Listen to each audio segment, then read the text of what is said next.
Hello and welcome to the Module 4, second video, Serial Protocols. In this lesson, we will talk about different serial protocols available on our Raspberry Pi. These protocols are useful to connect complex devices and actuators. The 40-pin header provides access to three different hardware serial ports, UART, I2C, and SPI. I2C is a serial protocol that uses only two lines. It was invented by Philips, but other manufacturers have created compatible buses under other designations. SPI was created by Motorola in the late 80s, and one of its notable uses is the interface with SD memory cards. We are going to use the sensor BMP180, which is a pressure and temperature sensor that uses I2C to receive the measurements. We should connect it as shown in the figure.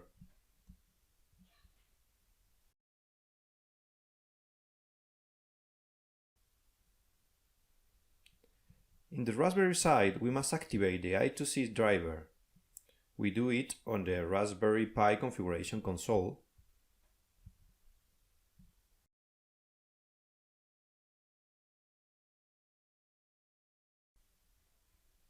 Once the drivers are activated, we can use the command I2C detect to get a list of the addresses used by the peripherals connected to the bus.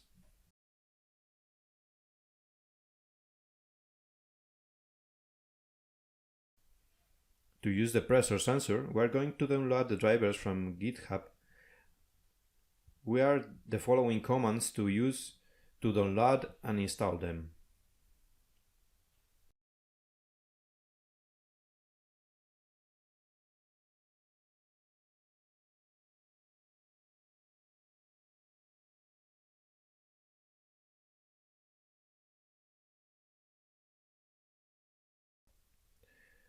Now we can use the drivers in a Python program to get the measurements.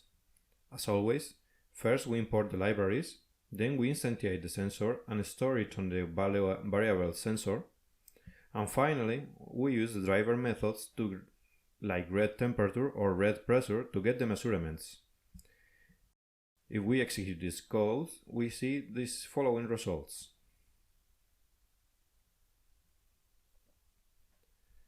DHT11 is a temperature and humidity sensor that uses a serial protocol not supported by the Raspberry Pi. However, we can use low-level software to emulate this serial protocol using general-purpose pins.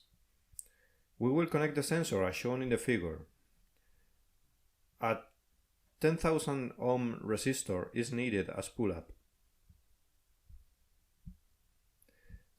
Since the driver is written in C language, we will need to install some development tools to build it.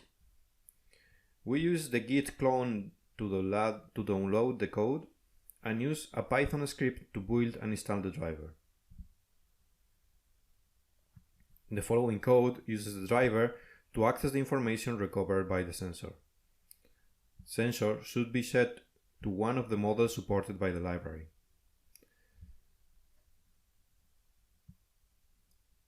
In this example, we use a DHT11 sensor connected to the GPIO pin 23. Now, in this second part of the code, the sensor tries to grab a sensor reading.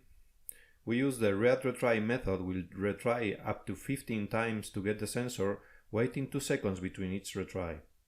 Note that sometimes we won't get a reading and the results will be null, because Linux can guarantee the timing of the calls to read the sensor. If this happens, try again.